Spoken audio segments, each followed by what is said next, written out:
et bienvenue à tous. Vous êtes à l'écoute d'Endemix Weekend. On est heureux de vous accueillir, Marc Richet, dans cette émission. Vous êtes le responsable du doc socio-culturel de Païta. Quels sont, selon vous, les enjeux de la direction, quelque part, d'un lieu social et culturel ?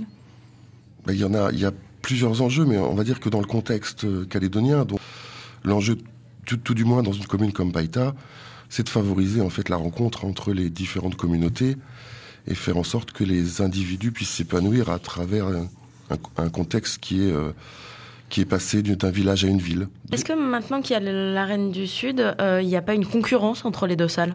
Au niveau de la hauteur de plafond, un peu. Non, on est plus haut. Là-dessus, on est plus haut.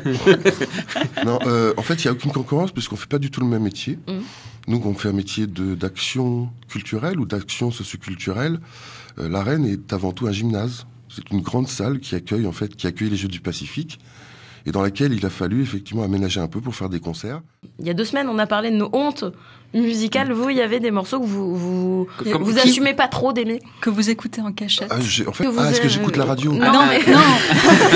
Par exemple, il y a des chansons qu'on n'assume pas trop d'aimer parce que. Il y a 14 ans, à 14 ans, j'avais des trucs effectivement, j'avais des problèmes avec quelques musiciens, dont une qui était coupée au bol. Coupé au bol. Ouais. Mireille Mathieu. Tu écoutais Mireille Mathieu ? En fait, j'avais pas le choix parce que ma mère écoutait. Ah ouais. Et donc, ça t'arrive là de temps en temps de te faire un petit couplet là sous la douche de Mireille Mathieu. Des fois, je me dis c'est quand même pas mal, quoi. Mais bon, j'ai toujours pas accepté sa voix. La musique est au cœur, ce que l'âme est à la raison.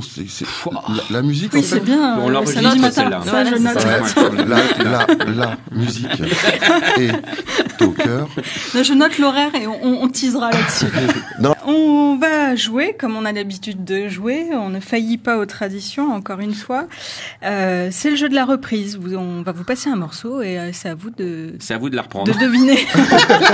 Non, mais tout de suite, une semaine s'est déjà écoulée depuis samedi dernier. Déjà. Le temps passe vite et j'imagine qu'il est arrivé encore plein de choses dans la vie de Charlotte. Oui, et alors cette semaine, du coup, à la demande générale, la semaine dernière, vous m'avez demandé, donc je me suis penchée sur le concept de Graou et qui semble-t-il est inconnu dans ce studio. Donc j'annonce d'ores et déjà que ça va être du n'importe quoi cette chronique, mais en même temps vous l'avez voulu. Mais t'as le costume pour. Ouais, en plus c'est pas mal. Oui, c'est vrai que t'as le costume de Graou aujourd'hui. Mais vous savez même pas ce que c'est. Les lunettes. Non, on l'imagine, tu vois. Les lunettes. Ah là là. Non, Graou c'est sensual.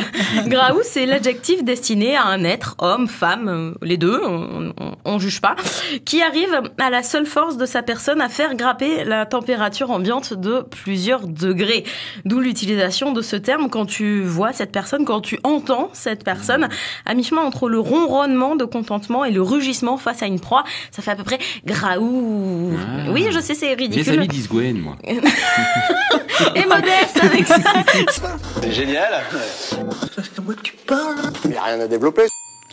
Et nous voilà dans l'esprit critique, le moment aussi tant attendu par Gwen et peut-être même nos auditeurs. Étions-nous à la Maison du Livre ? Non, nous n'étions pas à la Maison du Livre cette semaine. Nous n'étions pas à la Maison du Livre. Ah, il y en a qui soufflent derrière un poste de radio. Étions-nous à la galerie RT Vélo ? Non. Nous n'étions pas à la galerie RT Vélo. Ah, il y en a d'autres qui soufflent derrière la radio. Et non, on a été au théâtre cette semaine et on a été voir... Et là, il y a des fesses qui se crispent. T'exagères.